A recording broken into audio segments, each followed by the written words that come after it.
성경 읽어주는 남자입니다.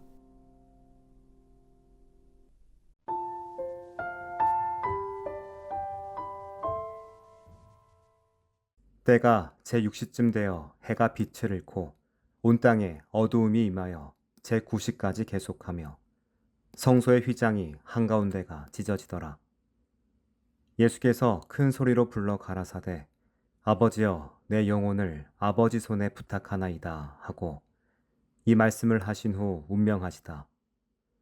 백부장이 그 된 일을 보고 하나님께 영광을 돌려 가로되 이 사람은 정녕 의인이었도다 하고 이를 구경하러 모인 무리도 그 된 일을 보고 다 가슴을 두드리며 돌아가고 예수의 아는 자들과 및 갈릴리로부터 따라온 여자들도 다 멀리 서서 이 일을 보니라. 공회 의원으로 선하고 의로운 요셉이라 하는 사람이 있으니 그는 유대인의 동네 아리마대 사람이요 하나님의 나라를 기다리는 자러니 빌라도에게 가서 예수의 시체를 달라 하여 이를 내려 세마포로 싸고 아직 사람을 장사한 일이 없는 바위에 반 무덤에 넣어두니 이날은 예비일이요 안식일이 거의 되었더라.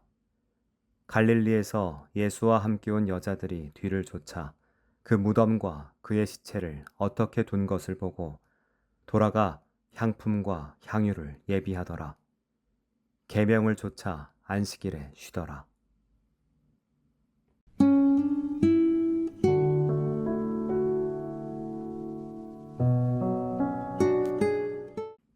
정오가 되었지만 하늘은 어두워졌습니다.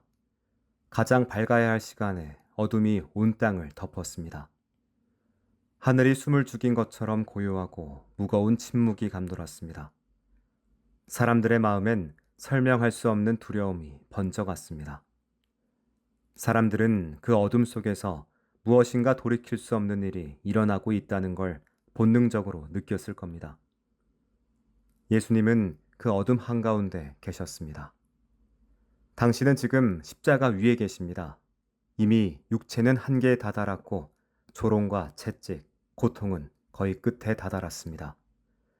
그런데 그 순간 예루살렘 성전 안에서 들릴 리 없는 소리가 울렸습니다.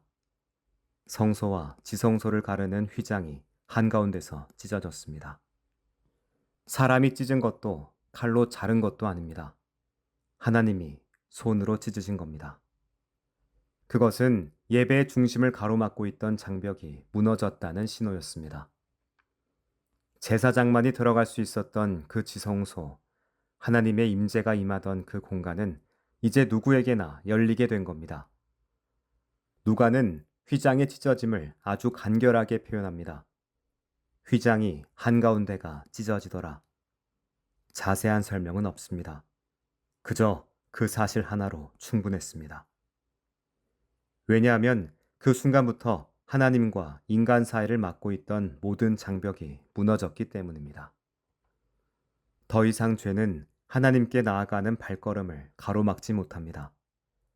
더 이상 우리는 무겁고 복잡한 절차를 따라야만 하나님의 임재를 만날 수 있는 게 아닙니다. 예수님의 죽음은 종말이 아니라 새로운 시작이었습니다. 십자가 위에서 예수님은 마지막으로 말씀하십니다. 아버지, 내 영혼을 아버지 손에 부탁하나이다. 이 말씀은 시편 31편의 기도에서 나온 겁니다. 유대인 어린이들이 잠자리에 들기 전 암송하던 말씀입니다. 예수님은 죽음의 순간에도 아버지를 신뢰하셨고 당신께 자신의 영혼을 맡기셨습니다.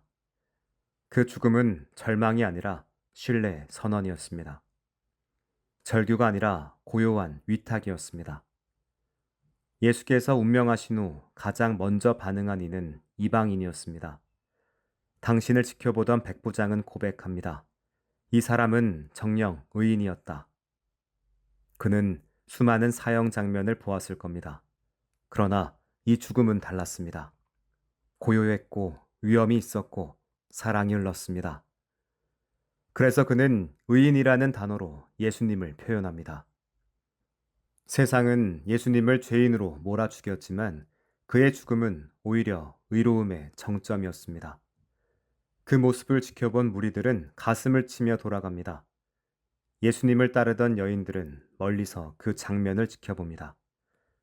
남겨진 사람들의 반응은 모두 다르지만 한 가지는 분명했습니다. 이 죽음은 사람들의 마음에 흔적을 남겼습니다. 깊은 질문과 영혼의 울림을 남긴 죽음이었습니다. 그리고 그날 해질 무렵 한 사람이 조용히 등장합니다. 아리마대 사람 요셉. 그는 공예의 일원이었지만 예수님의 처형에 동의하지 않았습니다. 그는 담대하게 빌라도에게 예수님의 시신을 요청합니다. 사람들 앞에 나서지 않던 요셉은 이제 예수님의 몸을 정성스럽게 감싸 무덤에 모십니다.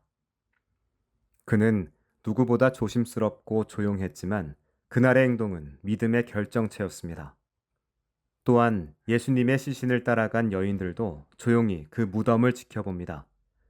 그들은 향품을 준비하고 안식일을 철저히 지키며 당신의 죽음을 기억합니다. 누가는 반복적으로 이 여인들을 강조합니다. 그들은 이름 없이 조용히 예수님의 마지막 순간을 함께한 이들이며 곧 부활의 아침을 가장 먼저 맞이할 이들이기도 합니다. 이 본문은 죽음의 이야기입니다. 그러나 동시에 생명의 이야기입니다. 휘장이 찢긴 건 예배의 종말이 아니라 예배의 완성이었고 예수님의 마지막 호흡은 소멸이 아니라 하나님의 품으로 돌아가는 평안의 기도였습니다. 그리고 무덤은 닫힌 문이 아니라 부활을 위한 준비였습니다. 하나님은 죽음의 어둠을 찢으시고 그 안에 생명의 문을 여셨습니다. 오늘 우리의 신앙은 그 찢긴 휘장 위에 세워져 있습니다. 더 이상 우리는 죄와 두려움 사이에서 방황하지 않아도 됩니다. 예수님의 죽음은 하나님과 우리 사이를 가로막던 모든 벽을 허무셨고 당신의 사랑은 가장 깊은 어둠 속에서도 여전히 우리를 향해 열려 있습니다. 십자가 앞에서 우리는 더 이상 외면할 수 없습니다. 그 사랑 앞에, 그 희생 앞에 우리는 다시 믿음을 고백할 수밖에 없습니다. 기도하겠습니다. 주님, 주님의 죽음으로 찢어진 그 휘장 안에서 오늘도 담대히 하나님께 나아가게 하소서. 아멘.